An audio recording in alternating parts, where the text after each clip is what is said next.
Assalamualaikum warahmatullahi wabarakatuh. Dari Jalan Pangeran Ponegoro nomor 1A Wonosobo, 98 FM Radio Purnama Sidi mencerahkan, inspiratif. Selamat sore pendengar Radio Purnama Sidi dimanapun Anda berada. Jumpa kembali bersama Dea dalam sajian spesial Leluasa, lebih luas seputar agama. Dan masih bersama Dea di sajian Leluasa. Kita akan selalu hadir di hari Jumat pukul 4 sore sampai dengan kurang lebih pukul 5 sore bersama dengan narasumber kita dari Majelis Tarjih dan Tajdid Pimpinan Daerah Muhammadiyah Wonosobo. Dan pada kesempatan kali ini dia bersama dengan narasumber kita bersama dengan Ustadz Ma'sun SHI ME. Ya, selamat sore Ustadz. Selamat sore. Assalamualaikum warahmatullahi wabarakatuh. Waalaikumsalam warahmatullahi wabarakatuh. Ini kalau nyapa Ustadz Ma'sun tuh dia biasanya lebih akrab dengan sebutan Cak Sun. Ya. Oke, Cak Sun apa kabar di sore hari ini, Cak? Alhamdulillahirabbil alamin. Alhamdulillah. Sehat. Insyaallah mudah-mudahan seluruh pendengar Radio Purnama Sidi juga diberikan kesehatan oleh Allah Subhanahu wa taala, diberikan kekuatan untuk bisa menjalankan perintah-perintahnya. Amin. Bisa diberikan kekuatan untuk juga bisa menjauhi larang-larangannya. Oke, amin ya robbal alamin. Dan senang sekali pendengar Radio Purnama Sidi, pada kesempatan sore hari ini kita akan bincang-bincang kembali terkait dengan kajian tarjih Himpunan Putusan Tarjih Muhammadiyah atau biasa kita sebut dengan HPT ya, Cak ya. Iya. Oke, bersama dengan Cak Sun dan juga Dea kita akan bincang-bincang kurang lebih selama 1 jam ke depan. Bagi pendengar Radio Purnama Sidi, Anda bisa mendengarkan kami via streaming di www.jogjastreamers.com. Dan bagi Anda juga bisa menyaksikan tayangan kami kembali melalui channel YouTube di MTTV Channel Wonosobo. Ya, program Leluasa pada sore hari ini merupakan program kolaborasi dari Majelis Tarjih dan Tajdid Pimpinan Daerah Muhammadiyah Wonosobo, Majelis Tablik Pimpinan Daerah Muhammadiyah Wonosobo, Majelis Pustaka dan Informasi PDM Wonosobo, dan Radio Purnama Sidi Wonosobo. Ya, Ustadz dan Cak Sun. Ya, Cak Sun, pada kesempatan sore hari ini kita masih akan melanjutkan terkait dengan bab sholat ya, Cak ya. Iya. Oke, setelah kemarin kita bincang-bincang terkait dengan apa itu sholat, baik itu pengertian secara bahasa dan istilah, dan juga ada dasar hukum sholat, kemudian juga ada hikmah sholat ya, Cak ya. Nah, kali ini kita masih melanjutkan terkait dengan bab sholat. Untuk berkaitan dengan hikmah sholat, kemarin kita masih singgung sedikit ya, Cak ya. Oke.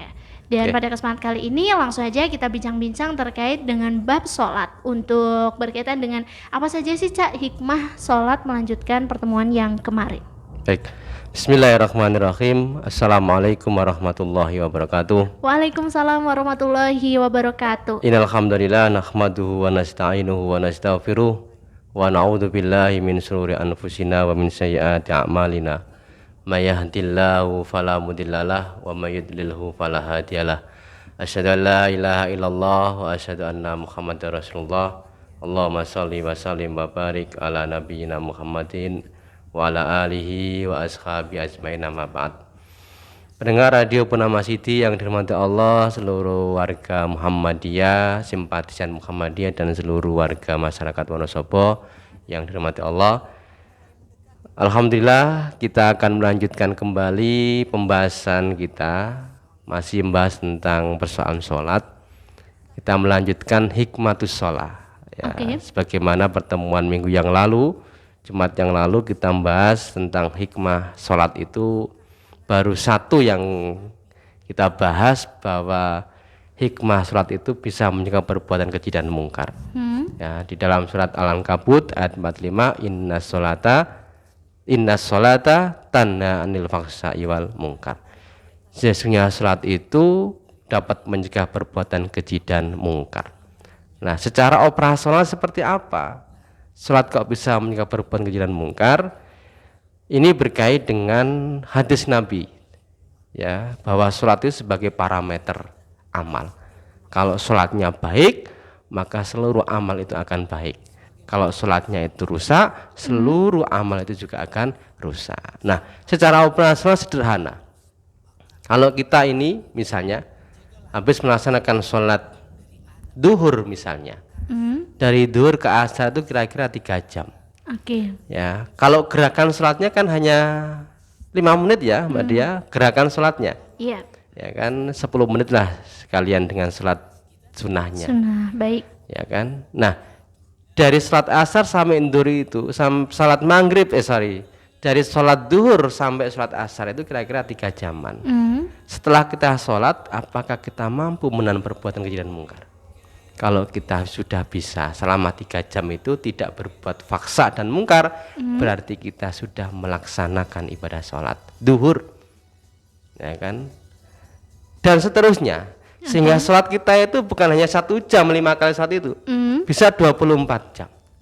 Maka hikmah yang kedua ini, ya, sholat itu melatih menjadi pribadi yang tangguh tadi, pribadi yang hanif, pribadi yang tidak melakukan perbuatan fasik dan mungkar tadi itu, termasuk tidak gampang berkeluh kesah. Misalnya surat Al-Ma'arij ayat 19 sampai 23. Ya, sholat itu mendidik kita itu supaya menjadi pribadi yang tangguh, tidak gampang berkeluh kesah. Innal insana khuliqa halu'ah. Ya kan, diberikan kesulitan berkeluh kesah, diberikan nikmat ya berkeluh kesah. Jadi intinya berkeluh kesah. Ya, intinya berkeluh kesah. Rezekinya berkurang ya berkeluh, mengeluh dia. Kenapa kok kurang, kok saidik temen. Dikasih nikmat yang berlebih ya berkeluh kesah, ya kan, menjadi bakhil malahan kan. Kenapa kok sedikit, kenapa kok kurang banyak, dan macam-macam, intinya kurang. Ya kan, kerakusan manusia itu kalau kata Nabi, sudah dikasih lembah yang berisi emas, dia minta 1 lembah lagi terus menerus, itu kerakusan manusia. Nah, ilal musallin alladzina hum fi sholatihim daimun.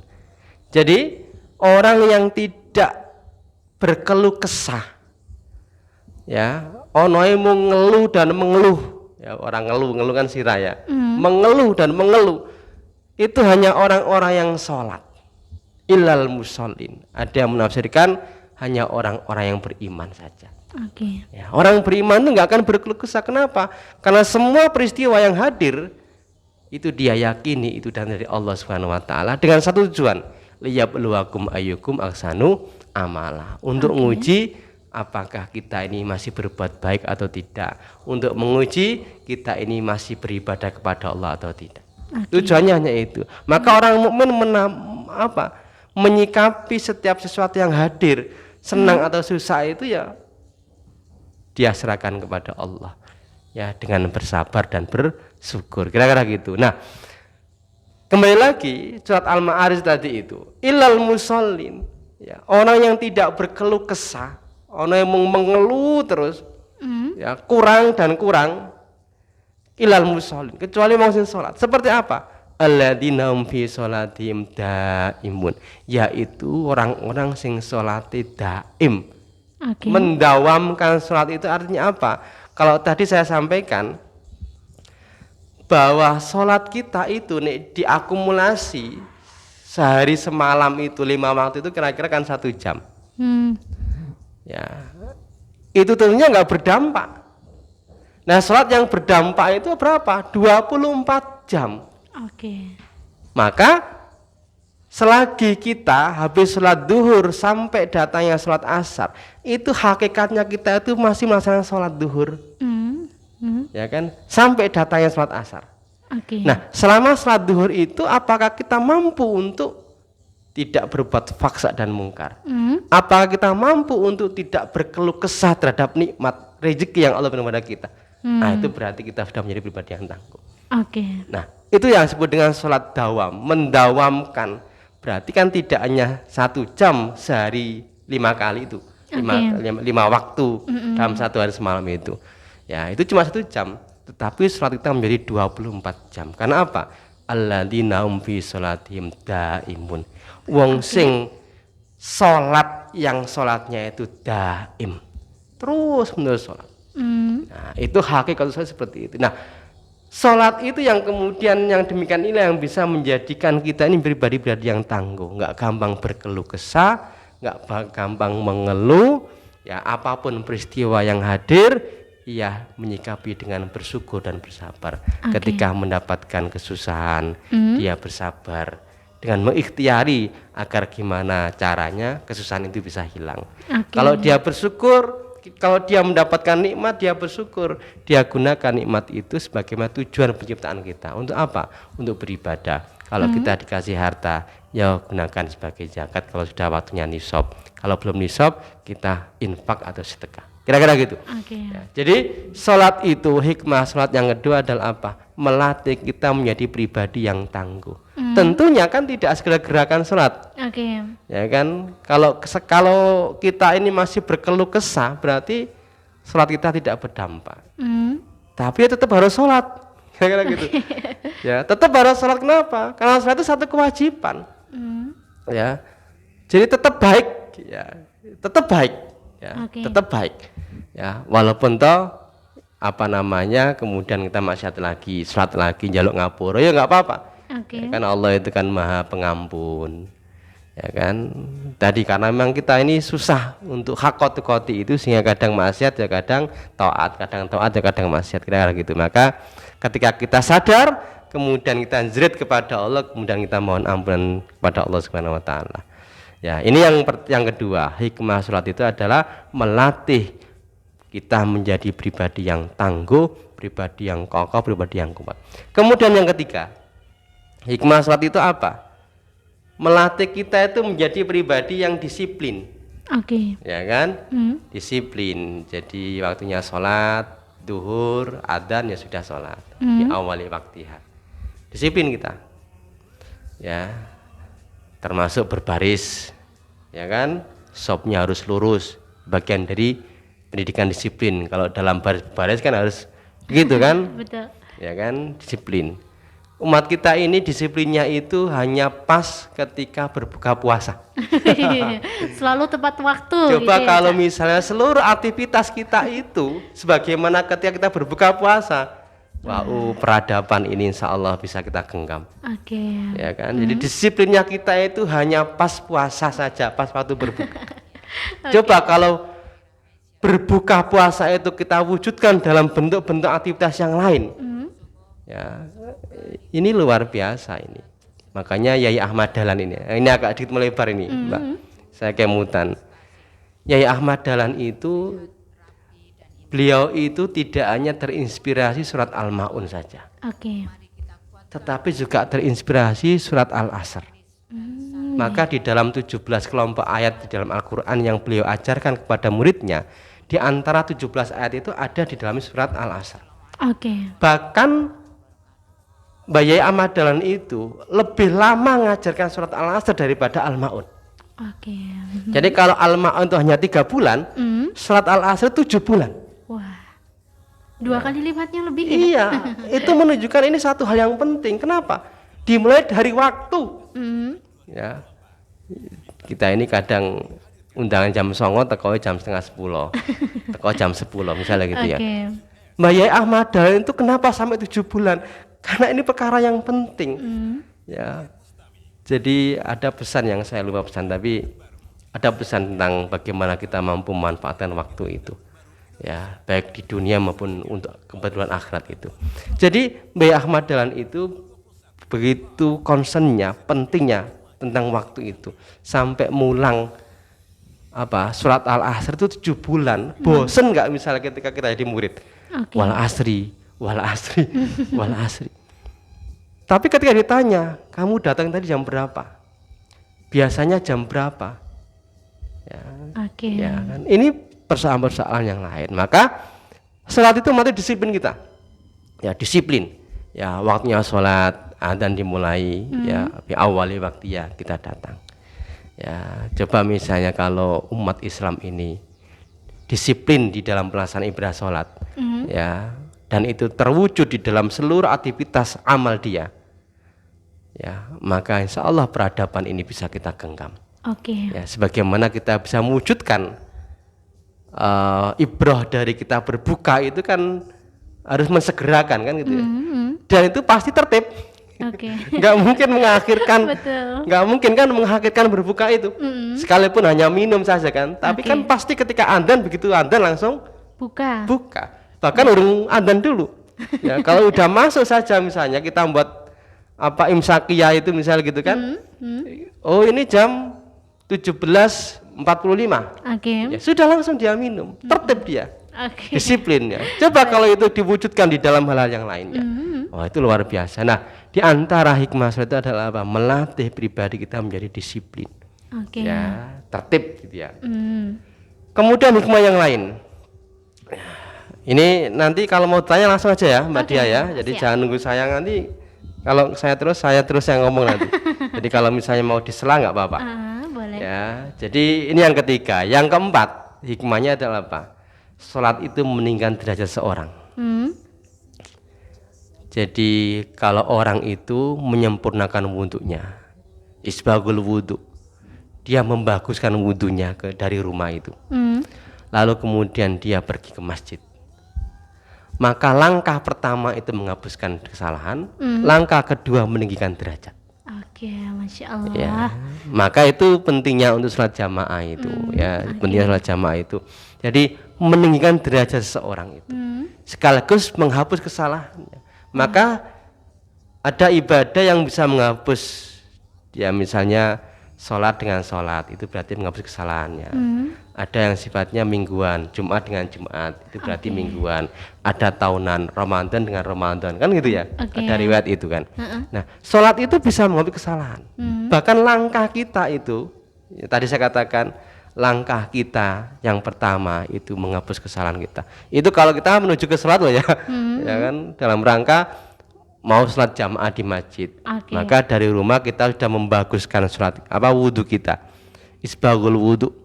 Ya, apalagi wudhu dalam kondisi yang sangat dingin, ya kan, alal makari, isbagul wudhu alal makari, menyempurnakan wudhu pada saat yang gak senang. Istadal bardi, yaitu sangatnya dingin, kan ini dingin sekali ya, apalagi setelah subuh ya. Iya, akhir-akhir ini Ya, wah dingin banget itu nih, Cak. bisa meninggikan derajat kita itu. Masya Allah. Ya Baik. kan, kemudian setelah wudhu dia datang ke masjid, langkah kita itu menghapus kesalahan, langkah kedua itu meninggikan derajat kita. Oke. Ini Masya Allah. berkaitan hikmah sholat kita, jadi banyak sekali. Kemudian mengajarkan sifat tawadhu, rendah hati. Jadi menunjukkan bahwa kita itu masih ada ketaatan kita kepada Allah. Makanya tadi saya katakan bahwa sekalipun kita sholat ya kadang maksiat ya apa-apa. Itu pertanda bahwa kita mau sholat saja itu berarti kita ada rendah hati. Ada rasa tunduk kita itu di hadapan Allah Subhanahu wa Ta'ala. Kan itu sebenarnya poinnya kan. Bahwa kemudian sholat kok masih berbuat maksiat itu persoalan yang lain.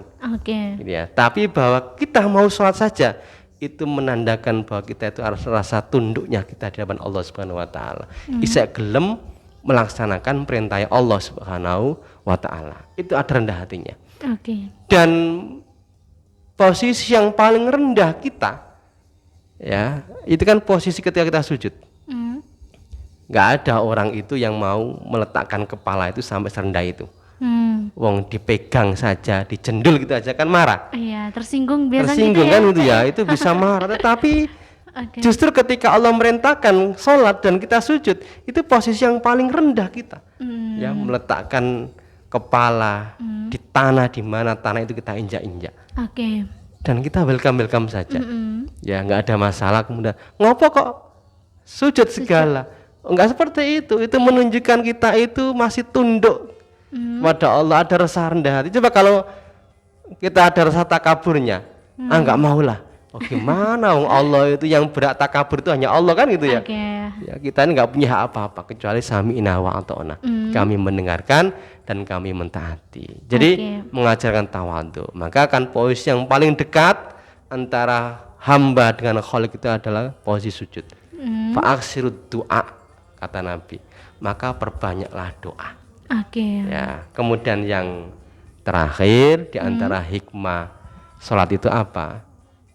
Itu bisa meningkatkan aspek kesehatan jasmani. Nah, ini saya kira dokter yang bisa meneliti itu. Ya. Jadi beberapa literatur memang sholat itu bisa meningkatkan aspek kesehatan tubuh kita. Ya, tentunya harus sesuai dengan gerakan yang dicontohkan oleh Rasulullah SAW. Sholat misalnya kayak nyucuk manuk, ya kan, aja sholat nyucuk manuk itu cepat Cepet ya kan? pengen cepet-cepet selesai. Cepet gitu. selesai itu ya nggak punya fungsi apapun. Tapi Oke. kalau sholatnya itu tumak nina, gerakannya itu sesuai dengan yang dicontoh oleh Rasulullah SAW, maka insya Allah sholat kita itu punya dampak. Sekalipun bukan itu tujuannya gitu loh. Jadi jangan sampai bersehatlah aku tak sholat, enggak. Oke. Sholat itu dalam rangka menjalankan perintah Allah. Tidak nggak ada yang lainnya. Tujuannya mencari ridho Allah.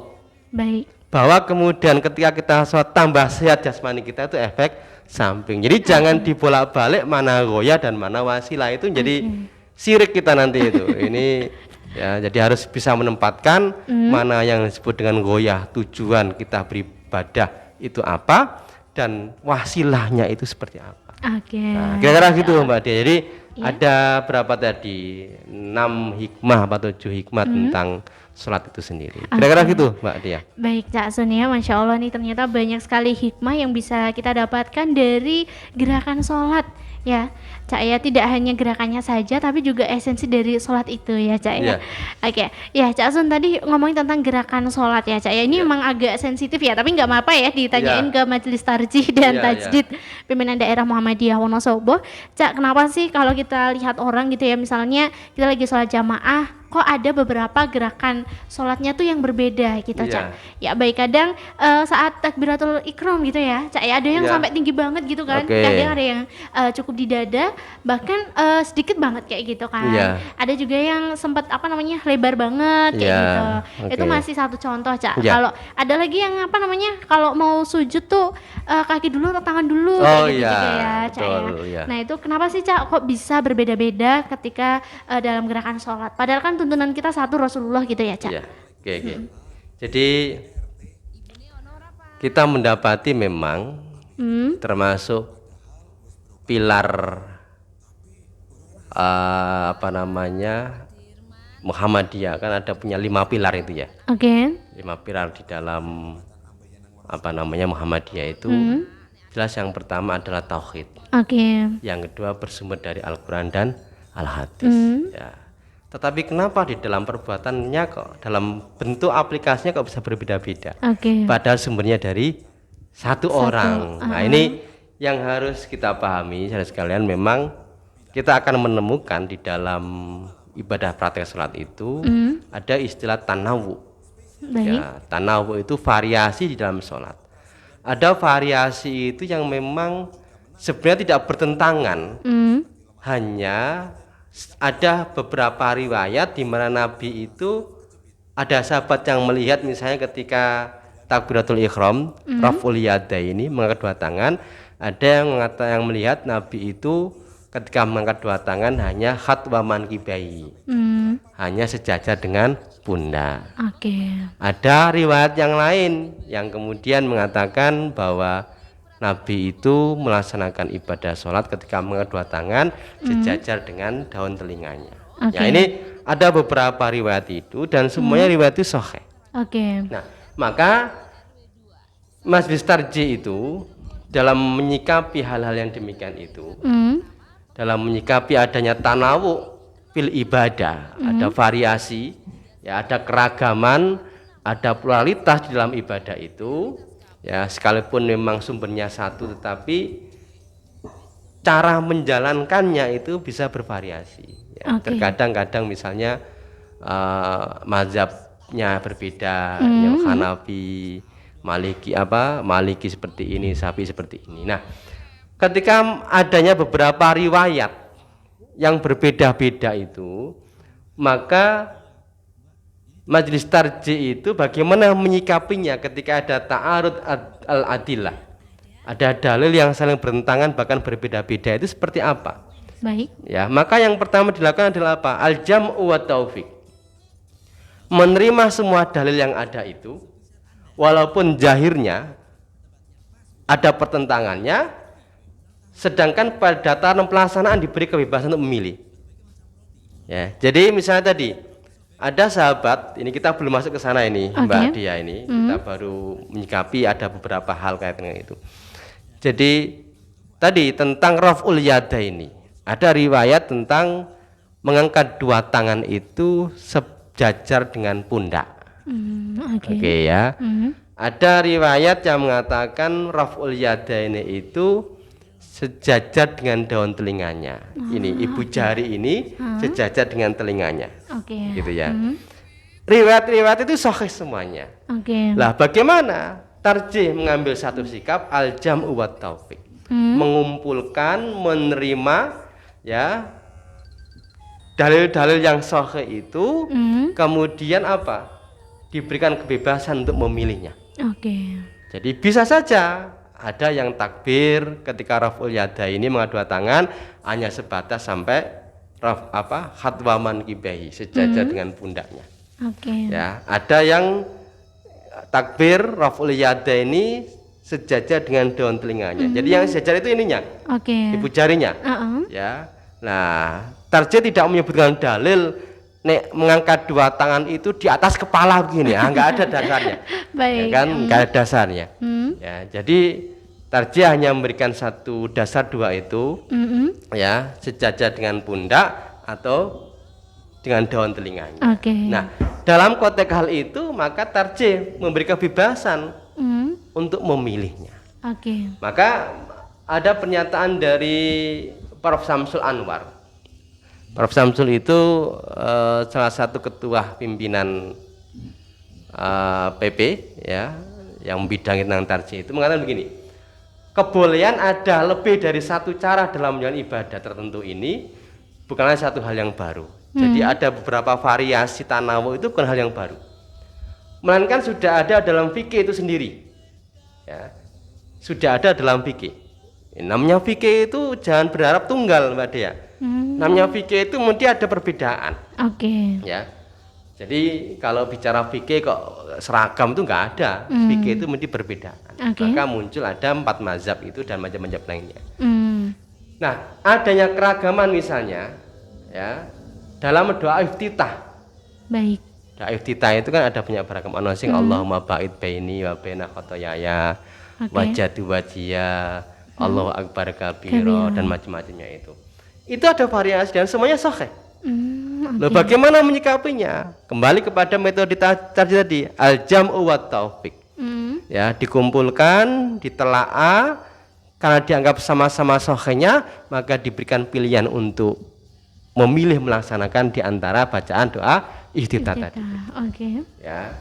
Tetapi perlu dicatat, ini kata Prof. Samsul, adanya keragaman ini hanya dapat ditolerir sepanjang masing-masing cara yang beragam itu memiliki dalil yang dapat dijadikan hujjah.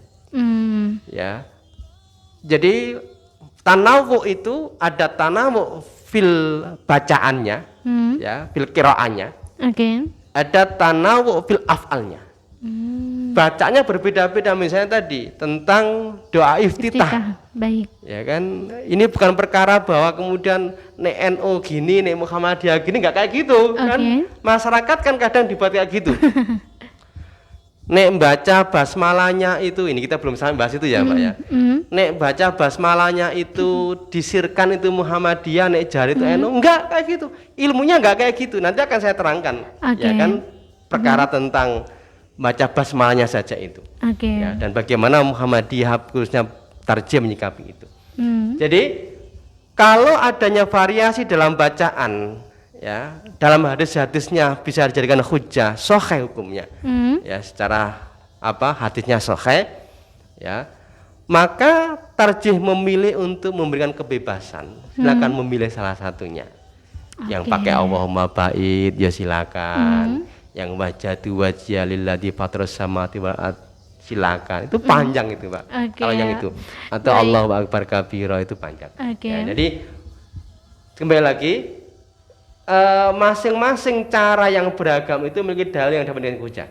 Apabila tidak ada dalil yang bernilai hujjah, artinya hujjah itu sudah kuat, maka keragaman tersebut tidak dapat diterima. Ini pernyataan Prof. Samsul. Jadi kalau ada keragaman di dalam bacaan dan dalilnya itu sahih, bisa jawaban hujjah, maka silakan memilih. Ya. Kalau nggak bisa, maka baru ditarjih. Ditarjih itu berarti memilih dari hadis-hadis yang ada itu yang paling rajih, yang paling sahih. Oke. Jadi ada sohe yang paling sohe itu yang mana? Tentunya ini Baik. harus diteliti tentang ilmu jarh wa ta'dilnya. Para perawinya seperti apa? Misalnya Oke. ada di antara perawi itu yang kurang sikoh, ya kurang dipercaya, atau dia di antara salah perawinya itu kurang dobit, apalannya kurang kuat, atau di antara perawi itu kurang adil dan macam-macamnya. Itu baru diteliti itu. Itu perlu melibatkan ilmu yang namanya ditarjih. Oke. Ya, kira-kira gitu Mbak Dia. Baik. Kalau bicara tentang perbedaan lagi banyak. Ya. Kenapa kemudian ada perbedaan di dalam pelaksanaan ya salat itu ya. Ini kalau dalam bab fikih memang banyak, ada perbedaan periwayatan. Kalau dicakup yang lebih luas ada perbedaan makna dalam kata bahasa Arab dan macam-macamnya. Ini jadi sebab perbedaan itu macam-macam. Ya, kira-kira gitu. Dan hal-hal yang diperselisihkan dalam sholat itu sebenarnya yang paling banyak itu aspek kesunahannya. Kesunahannya. Sekalipun sunnah tetapi sepanjang hayatnya Nabi melaksanakan itu yang kita ikuti. Masya Allah. Jadi itu yang kita ikuti karena Nabi mengatakan shollu kama ra'aitumuni usolli. Termasuk saya tunjukkan beberapa yang muncul tanawu itu misalnya raf'ul yadain, mengangkat dua tangan. Termasuk meletakkan kedua tangan pas sedekap. Nah, itu juga ada berbeda-beda. Iya, betul. Apakah di atas epe-epe? Ya. Apakah ini di atas siku? Apa namanya itu? Pergelangan. Ya, pergelangan. Ataukah dirok? Nah, itu kan berbeda-beda. Kemudian meletakkan tangannya itu di mana? Ya, Nabi itu mengatakan di dada. Ya, ada yang mengatakan di bawah antara perut dan dada. Apa namanya? Pusar dan dada itu tengah-tengah. Bahkan ada satu pendapat yang di bawah pusar. Nah, ini kan ada beberapa riwayat tentang hal itu. Termasuk bacaan iftitah ada banyak. Termasuk bacaan ta'awud. Kalau di dalam HPT lama hanya menyebutkan satu bacaan ta'awud. Apa? A'udzubillahi minasyaitonirrajim. Itu kan bacaan ta'awud yang standar ya. Ya, dasarnya apa? Idza qara'tal Qur'ana fasta'id billahi minasyaitonirrajim. Tapi ada beberapa ta'awud yang disebutkan di dalam tarjih itu. Ya, misalnya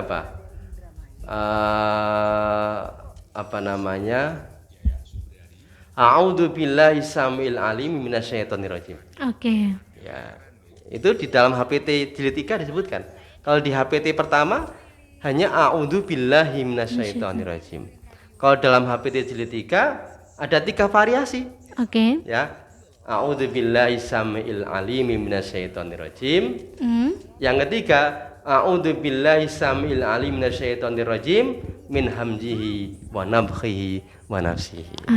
Masya Allah. Ada variasi bacaan itu ya, bukan mana yang lebih baik, bukan mana yang lebih afdol, saya kira enggak itu, tetapi ini memberikan pilihan. Boleh memakai a'udzu billahi minasyaitonirrajim, boleh menggunakan lafaz a'udzu billahi samil alim minasyaitonirrajim, boleh a'udzu billahi samil alim minasyaitonirrajim min hamzihi wa nafkhihi wa nafsihi. Ini variasi-variasi di dalam ta'awud, khususnya di dalam bacaan ta'awud itu memang beragam. Nah, ini hal-hal yang terkadang kita ini cepat menyimpulkan ya, yang benar itu yang ini enggak.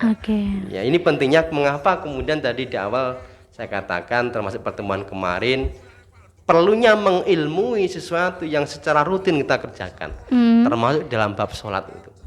Ya kan, ya sebelum sholat apa? Ya toharo, ya perlu juga kita belajar tentang ilmu tentang toharo.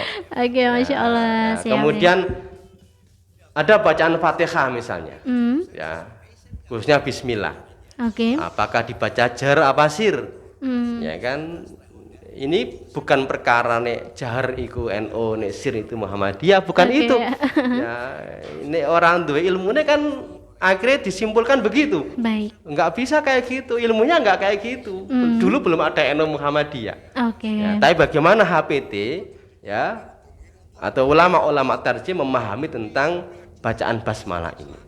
Ya, kemudian tentang tahu tadi sudah, kemudian mana yang lebih dulu, apa lutut atau tangan misalnya. Nah, ini kan di antara beberapa yang diperselisihkan oleh ulama. Ya, di antara juga ada ada variasi-variasi di dalam pelaksanaan ibadah sholat, baik dari si bacaan yang berbeda maupun afalnya juga berbeda.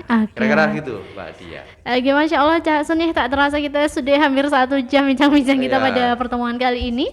Dan untuk pembahasan pada kesempatan kali ini masih ada satu pembahasan sebenarnya ya Cak ya, terkait dengan bagaimana sih persiapan untuk kita sholat. Nah ini kira-kira kalau dibahas 3 menit cukup nggak nih Cak? Ya, ini sedikit barangkali bocoran saja. Baik. Untuk pertemuan yang akan datang kita akan membahas tentang persiapan sholat. Jadi kita sudah membahas tentang sholat itu apa, dasar kewajiban sholat itu apa, kemudian kedudukan sholat itu seperti apa, sampai hikmah, ya, kemudian kenapa ada perbedaan di dalam pelaksanaan sholat padahal semuanya dari satu misalnya gitu kan, dan bagaimana penyikapan kita. Nah, kita masuk pada persiapan sholat. Ya, ini sedikit saja. Jadi di awal pertemuan minggu yang lalu kita sampaikan bahwa pembahasan tentang kitab Thaharah khususnya dalam bab wudu itu penting untuk masuk di persoalan sholat ini. Karena sahnya ibadah sholat, sempurnanya ibadah sholat itu berkait dengan aspek thaharah kita. Baik. Ya, jadi malayatimul wajib, ya malayatimul wajib bawal wajib. Ya, gimana ya? Malayatimul wajib illa bi bahwa wajib, kira-kira gitu. Sesuatu tidaklah sempurna kecuali ada satu yang lain. Maka sesuatu itu menjadi wajib. Sholat itu menjadi sempurna, sah sholat kita, maka harus ada sesuatu yang lain. Apa? Harus berwudu dulu. Maka berwudu itu menjadi wajib. Maka sebelum kita masuk melaksanakan ibadah sholat, yang harus kita pahami dulu adalah apa? Ya kita tahu waktunya masuk sholat. Kita tahu dulu masuknya waktunya sholat seperti apa. Karena apa? Sholat itu ada waktu-waktu yang ditentukan. Innas sholata kanat alal mu'minina kitabam mauquta An-Nisa ayat 103. Sesungguhnya sholat itu adalah kewajiban yang ditentukan waktunya atas orang-orang yang beriman. Jadi ada waktunya. Jadi nggak boleh misalnya karena saking sergeping itu ya, isya jam sholat kemudian tak sholat duhur ya tidak sah. Ya kan? Karena waktu sholat duhur itu matahari zawal agak condong sedikit. Ya, karena ada larangan melaksanakan sholat ketika matahari berada di tengah-tengah. Ini satu saja saya kira mengetahui waktu sholat, mengetahui masuknya waktu sholat itu. Ini bagian dari persiapan. Bahkan ini dikatakan sebagai syarat tadi. Definisi yang kemarin kita bahas itu tentang sholat itu adalah apa? Ucapan, perbuatan yang diawali dengan takbir, diakhiri dengan salam, disertai syarat tertentu. Nah ya, mengetahui waktu masuknya sholat termasuk syarat dalam melaksanakan ibadah sholat. Kira-kira gitu Mbak Dia. Baik, Masya Allah, terima kasih banyak Cak Sun pada pertemuan kita di minggu ini Cak ya. Tak terasa waktu mengalir begitu saja, saking asiknya nih dia mendengarkan ya. Ya, dan tentunya nih tadinya sebelum kita closing, barangkali 1 menit terakhir dari Cak Sun akan menekankan kembali terkait pembahasan kita pada sore hari ini Cak. Baik, terima kasih. Jadi kembali lagi bahwa pentingnya kita mengilmui. Ya kan, kalau kita mengilmui tentang apa yang kita kerjakan, insya Allah sholat kita sampai kepada kualitas, yaitu khusyuk itu sendiri.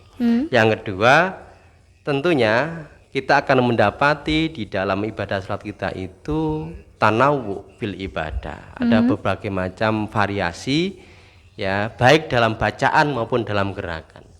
Maka bagaimana kita menyikapinya? Nah, ini yang penting kan gitu ya.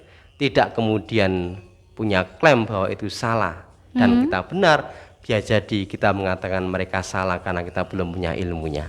Ya, ini kira-kira pentingnya kita belajar mengilmui sesuatu dan insya Allah kita merujuk kepada putusan tarjih. Dan yang kita baca, yang kita jadi rujukan ini adalah HPT untuk jilid 3-nya, khususnya di dalam bab tuntunan sholat 5 waktu. Saya kira gitu dari saya, mudah-mudahan sore hari ini ya 1 jam sudah berlalu ini ada manfaatnya bagi diri saya Amin. dan seluruh pendengar Radio Purnama Sidi, warga Muhammadiyah, simpatisan Muhammadiyah, dan tentunya seluruh warga Wonosobo yang menyimak kajian kita pada sore hari ini. Dan saya cukupkan nasrul minallah wa fatun qarib. Wassalamualaikum warahmatullahi wabarakatuh. Waalaikumsalam warahmatullahi wabarakatuh. Masya Allah, terima kasih banyak pada Cak Sun yang telah memberikan materi pada sore hari ini. Dan pendengar Radio Purnama Sidi yang Anda menyaksikan kembali melalui channel MTTV Wonosobo ya, mungkin bisa dilihatkan nih Cak ya, bukunya tuh kayak mana gitu kalau buku HPT. Ini HPT yang jilid 3. Oke. Jadi kalau yang jilid 1 itu biasanya warna sampulnya merah. Oh baik. Yang saya punya itu merah. Baik. Yang saya punya itu merah. Dan ini lebih tebal. Ya, ini lebih tebal ya. Bagi warga Muhammadiyah saya kira sudah tidak asing. Sudah tidak asing dan harus memiliki. Supaya seluruh aktivitas kita itu ya ada rujukannya. Oke, betul sekali. Baik, terima kasih banyak pada Ustadz Maksun SHI ME selaku dari Majelis Tarjih dan Tajrid Pimpinan Daerah Muhammadiyah Kabupaten Wonosobo. Dan terima kasih banyak pada pendengar Radio Purnama Sidi yang telah mendengarkan kami selama 1 jam. Mudah-mudahan bermanfaat bagi kita semuanya, bagi Dea dan bagi pendengar Radio Purnama Sidi dimanapun Anda berada. Ya, sampai jumpa kembali di minggu depan, Cak Sun. Jazakumullahu khair, mudah-mudahan sehat selalu. Ya, dan kami tunggu kehadirannya kembali ke Radio Purnama Sidi. Oke, ya dari Jalan Pangeran Ponegoro nomor 1A Wonosobo, Dea mohon pamit undur diri. Wassalamualaikum warahmatullahi wabarakatuh. Waalaikumsalam warahmatullahi wabarakatuh.